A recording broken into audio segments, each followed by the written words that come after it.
Dieu ne cherche pas une humilité d'apparence. Là, je parle de l'humilité maintenant. L'humilité que Dieu veut, ce n'est pas une humilité d'apparence. Ça n'intéresse pas Dieu. Tu commences à étudier dans les Écritures, tu vois que être humble, c'est rechercher les choses qui ne sont pas élevées. Oui, c'est bien. C'est chercher à prendre la dernière place. Oui, c'est bien. Mais ça, c'est une humilité d'apparence.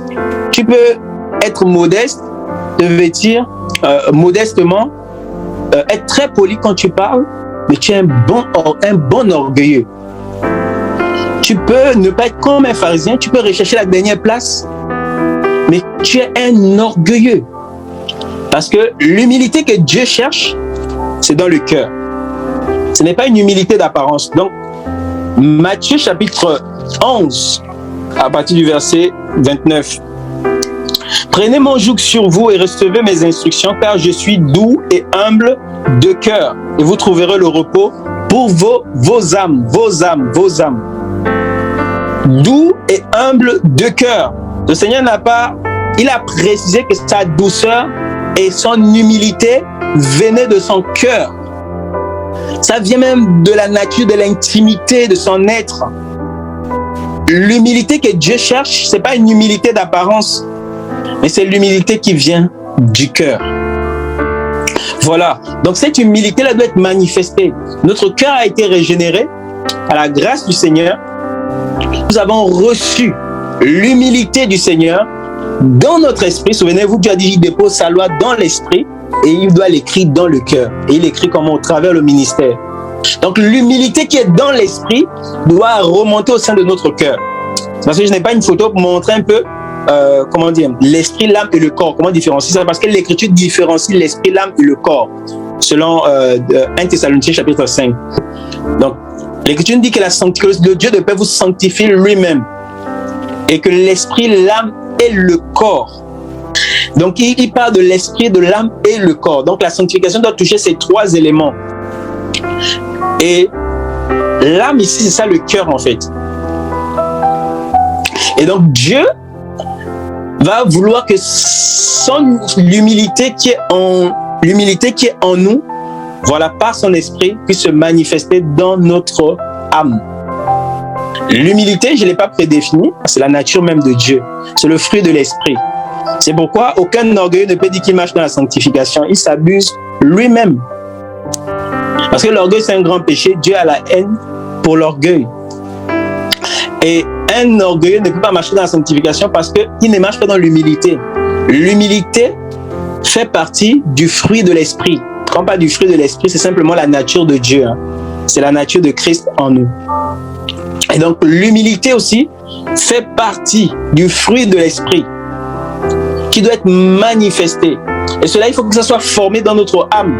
C'est notre âme qui peut nous amener à manifester ça à l'extérieur.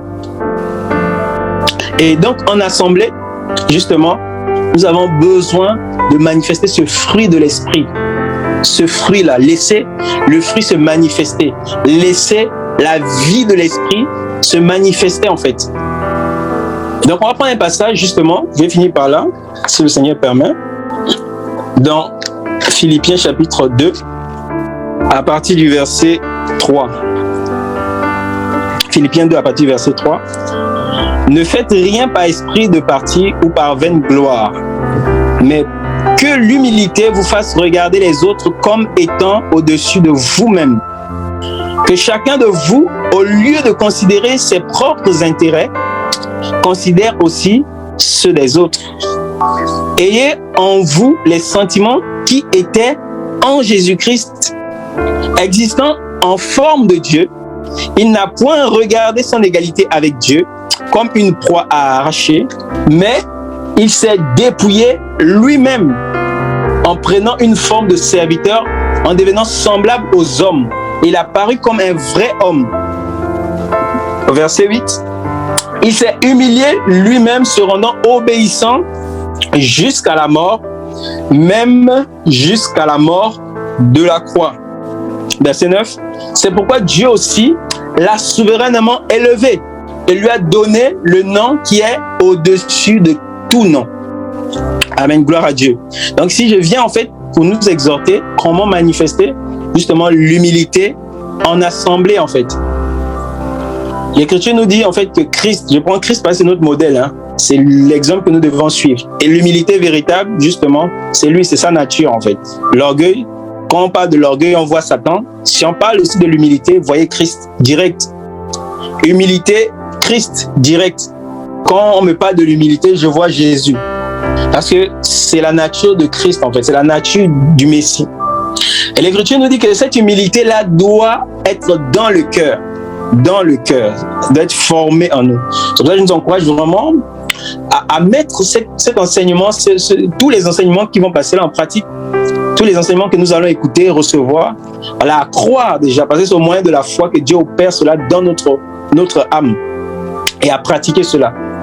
Et en assemblée, cette humilité qu'on doit manifester là, doit venir de notre cœur.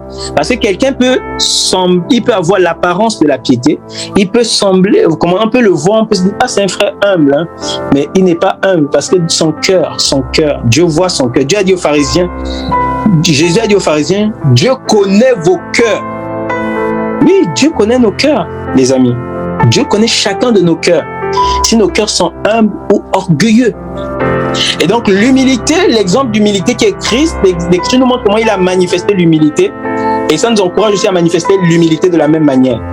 Qu'est-ce qui s'est passé? Il était dans le ciel, égal à Dieu. Et qu'est-ce qui se passe? Il va se dépouiller de sa gloire, il va se dépouiller de son honneur, il va se dépouiller de ses louanges, il va se dépouiller pleinement de sa gloire, de sa puissance véritable. Parce que si Christ apparaissait comme Dieu sur la terre véritablement, dans toute sa splendeur, qui pourrait le résister? Qui pourrait le supporter? Donc il va se dépouiller, et quand il se dépouille, l'Écriture dit, il prend un corps de serviteur. Un corps de serviteur. Il ne s'est pas seulement dépouillé de sa grâce, mais encore il a revêtu le corps de serviteur.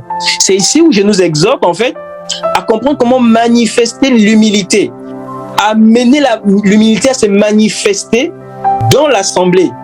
Ça doit quitter notre cœur. Et dans le cœur, on doit voir les sentiments de Christ qui nous amènent à nous dépouiller. Nous dépouiller de quoi? De notre gloire aussi. Christ s'est dépouillé de sa gloire. Nous aussi, nous avons des gloires. On doit apprendre à nous dépouiller aussi. Quand Christ s'est dépouillé, ce n'est pas que sa gloire était mauvaise. Il n'a pas rejeté, mais il a enlevé. Pourquoi? Parce qu'il devait venir nous sauver. Donc, et pour cela, il s'est fait serviteur. Il n'a pas regardé à sa gloire. Il n'a pas regardé le fait qu'il était Dieu. Mais voilà, son humilité l'a poussé à venir servir les hommes. Mais premièrement, à se dépouiller. Donc, là où tu es là, tu as peut-être la grâce dans l'enseignement. Tu connais aussi beaucoup de choses. Tu as un don extraordinaire. Tu as beaucoup de choses que le Seigneur t'a donné. Je ne sais pas, tu es cadre, je ne sais pas. Tu as des grands moyens, des grands biens, tout ça, par la grâce du Seigneur. Mais parfois dans l'assemblée, pour gagner un frère, pour gagner une sœur, il faut apprendre à se dépouiller, ne pas regarder son statut social, ne pas regarder à ses grâces, à ses dons, ne pas regarder à tout ce que tu as. Comme Christ, tu te dépouilles. Te dépouiller ici, c'est-à-dire, tu ne regardes pas cela, mais tu te fais petit, serviteur. Parce que le serviteur ici, c'est celui qui sert. Le serviteur, le Seigneur a dit, le Fils de l'homme, il n'est pas venu pour être servi, mais pour servir et donner sa vie en rançon pour plusieurs. Donc le serviteur, c'est celui qui sert. Or, celui qui sert, il sert qui? Il sert les maîtres. C'est ça l'humilité. L'humilité doit m'amener à vous regarder comme mes maîtres. Donc ça veut dire que même quand vous allez mal me parler, je vais comprendre que, ce sont mes maîtres. L'humilité m'amène justement à vous considérer comme si vous étiez justement des maîtres. En fait, c'est par amour que je le fais, justement, que nous devions le faire, mais nous devons nous dépouiller pour pouvoir servir, se revêtir, voilà, du service. Donc, le fait de se dépouiller, c'est une chose, le fait de se revêtir encore du corps du serviteur, c'en est une autre chose. De servir les frères, on doit se servir les uns les autres. Or, aujourd'hui, ben l'égoïsme a gagné les cœurs. Parfois, on connaît beaucoup de choses. Voilà, on ne veut pas se dépouiller. On ne veut pas s'associer aux autres. Les autres n'ont pas encore compris que la dîme, c'est une pratique de la loi. Ben, tu ne veux pas t'assembler avec eux. Jésus-Christ, il connaissait toutes choses. Il allait dans les synagogues. Imaginez-vous combien de temps Jésus était dans les synagogues pour écouter des choses compliquées. Alors que lui-même, il était l'explication de la loi. Donc, lui-même, il s'est dépouillé. Il a pris un corps de serviteur. Il avait la connaissance. Il n'a pas regardé à sa connaissance. Il n'a pas rejeté la connaissance. Non. Mais il savait que je viens pour les gagner. Donc, il faut avoir l'humilité. Il faut te rabaisser. Ne pas chercher à dire non, tel prend la dîme. C'est fini, on les partage plus. Mais qui te dit que Dieu ne va pas l'éclairer? Rabaisse-toi, ne regarde pas d'abord à ça. Le voile, machin, tu sais s'imposer. Non. Si ça vient de Dieu, tu ne dois pas imposer aux gens, mais les gens vont comprendre par l'esprit. Le Seigneur va enseigner. Le Seigneur va parfois ouvrir l'intelligence. Ce n'est pas parce que quelqu'un pratique quelque chose que sous la loi, il n'a pas compris, qu'on prend de la hauteur et on le voit comme un impie, comme un égaré. Non, peut-être qu'il n'est pas éclairé, mais il aime Dieu. Parce que Dieu aussi a établi des enseignants pour apporter la parole. Et donc, il faut apprendre à se dépouiller de la gloire qu'on a, de se faire petit. Dans le but, je dis bien dans le but de gagner nos frères. Dans le but, voilà, de ce qu'ils parviennent à une certaine maturité aussi dans le Seigneur. C'est ce que Paul a expliqué dans Romains chapitre 14. Il dit que ceux qui sont forts doivent supporter les faibles. Donc, quand tu crois connaître, quand tu crois avoir la vérité, être dans la vérité, tu dois apprendre aussi à supporter ceux qui sont faibles. Ceux qui n'ont pas encore compris certaines choses. Le temps qu'ils puissent comprendre, parce que dans l'église de Rome, Paul explique qu'il y a des gens qui avaient la connaissance, ils mangeaient de tout. Mais ils méprisaient ceux qui ne mangeaient que des légumes. Et pourtant, ils ont raison. Mais le fait qu'ils méprisent, ils ne marchent pas selon la loi de Christ, en fait. Ils ne marchent pas selon la loi de Christ. Or, si tu as compris que les viandes sacrifiées aux idoles, si tu as compris que tu peux manger des viandes, et que les autres n'ont pas cette connaissance-là, toi, devant les autres, ne pratique pas cela, ne scandalise pas les autres. Donc c'est ça en fait, s'humilier, marcher, manifester l'humilité en fait. Et Christ l'a fait. Il est devenu serviteur en se rabaissant à ce premier niveau le premier niveau, il s'est dépouillé. Deuxième niveau, il est devenu un serviteur pour servir les frères, laver les pieds des apôtres. Il s'est courbé pour laver les pieds. C'est ce que nous devons faire. Et ensuite, lecture dit qu'il s'est rendu obéissant jusqu'à la mort, même jusqu'à la mort de la croix. C'est pour ça que j'ai dit en fait qu'en étant un serviteur, même si quelqu'un te parle mal, tu dois supporter parce que tu es un serviteur. Parce que Christ, ici, comme le serviteur, il allait jusqu'à la croix. On lui parlait mal. Vous avez vu Ron? Non, il savait que je suis un serviteur, je suis venu servir, donner ma vie même pour ceux qui m'insultent. Je veux les gagner à Dieu. Il veut les gagner au Seigneur. Donc, malgré le fait qu'il insultait, il le frappait, il le mortifiait. Je ne sais pas, en tout cas, vous savez, en lisant les Écritures, les évangiles, tout ce que Christ a subi. Il était brutalement frappé. Il a été cruellement abusé. L'Écriture nous parle dans le psaume de ce qu'il ressentait en fait. Même dans Hébreux chapitre 5, l'Écriture dit qu'il savait que des grands cris et des larmes. Tellement c'était atroce qu'il a vécu. Mais Christ ne s'est pas retourné contre ces gens-là en fait. Non, il était venu pour eux, pour les sauver. Au contraire, il a dit, Père, pardonne-les. Donc, l'humilité, c'est le service. Donc, quand tu sers même les frères, tu n'as pas un cœur orgueilleux, tu sais que ce sont tes maîtres. Tu es venu pour les servir. Tu viens pour les gagner à Dieu, afin qu'eux aussi, ils puissent aussi servir et que nous nous humilions les uns devant les autres, afin que personne ne domine sur l'autre comme un méchant. Donc, le tact ici, c'est vivre la croix. Que l'orgueil soit crucifié dans les membres, il faut vivre la croix.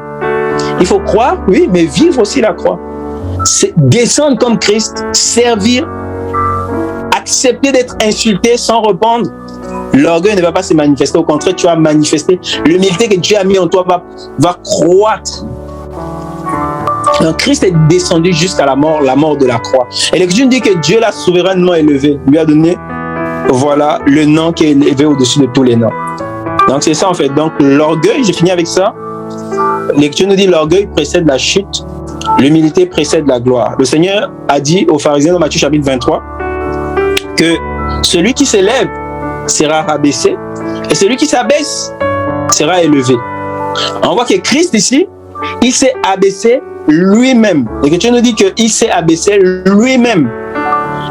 Quand il s'est abaissé lui-même, il était égal à Dieu, c'est-à-dire il était sur le trône, il s'est abaissé lui-même et Dieu lui a donné le nom élevé au-dessus de tout nom. Et il s'est abaissé là, il a vécu la croix, une croix véritable comme ça, quand on lit dans les Écritures. Et quand on doit aussi voir cette croix au travers des circonstances que le Seigneur met autour de nous, se manifester, voir comment on vit la croix. Le Seigneur dit qu'on doit porter la croix tous les jours. Voilà. Donc du coup, le Seigneur, avant d'être élevé, il s'est rabaissé lui-même. Il a servi lui-même. Ça venait de son cœur, de sa nature. C'est ça qui le poussait, ça l'animait. C'est un sentiment qui l'animait. Ça ne se force pas. Il faut que Dieu forme cela en nous. Lui-même, il est descendu. Il est descendu, voilà, jusqu'à la croix. Et nous savons qu'à la croix même, il est descendu encore dans les régions les plus inférieures, c'est-à-dire dans l'abîme. Il est descendu jusqu'en enfer. Et c'est pourquoi Dieu l'a élevé au-dessus de tout. Il est descendu en dessous de tout et Dieu l'a élevé au-dessus de tout. Lui-même, il a fait le choix de descendre. Et Dieu l'a élevé au-dessus de tout. Celui qui s'abaisse sera élevé. Mais Satan, lui, il n'avait même pas le trône. Qu'est-ce qu'il fait? Il va s'élever lui-même. L'Écriture dit son cœur. Il s'élève, il voulait aller au-dessus du trône de Dieu. Il voulait placer son trône au-dessus, voilà, des anges de Dieu. Il s'élevait lui-même. C'est pourquoi aussi l'Écriture nous dit aussi que Dieu va le précipiter. Vous savez, Dieu va le précipiter où? Premièrement d'abord sur la terre, mais comme c'est un orgueilleux, Dieu va le précipiter encore en enfer. Mais comme c'est encore un orgueilleux, Dieu va encore le précipiter dans le lac de feu. En fait, il est tellement animé d'orgueil. Il s'est élevé, Dieu va le précipiter sur la terre. Voilà, je me répète. Nous savons en fait que quand Christ vient sur la terre, lors du millénium, Satan est lié pour 1000 ans et mis en enfer. Donc Satan l'amène, il descend d'abord dans la région inférieure. Après les 1000 ans, Dieu le lâche. Il ne veut pas toujours se repentir, il manifeste toujours l'orgueil, la rébellion. Et c'est pourquoi Dieu va le précipiter plus loin que l'enfer. C'est-à-dire dans le temps ardent de feu, c'est fini. Fini. On n'entend plus parler de toi. Et donc, il n'y a que deux voies, l'humilité et l'orgueil. Quelle est la voie que tu veux choisir? Être humble, il y a un prix, hein? Il faut te rabaisser toi-même. Et Dieu va t'élever. C'est ça le bénéfice. Si tu t'abaisses avec Christ, tu seras élevé avec Christ. Mais si tu t'élèves avec Satan, tu seras abaissé aussi avec Satan. Amen, que le Seigneur soit béni. Je m'arrête là. Gloire à Dieu. Seigneur, que ton nom soit béni. À toi la gloire, la puissance et la majesté. Merci encore pour cette parole. Au nom de Jésus-Christ. Amen.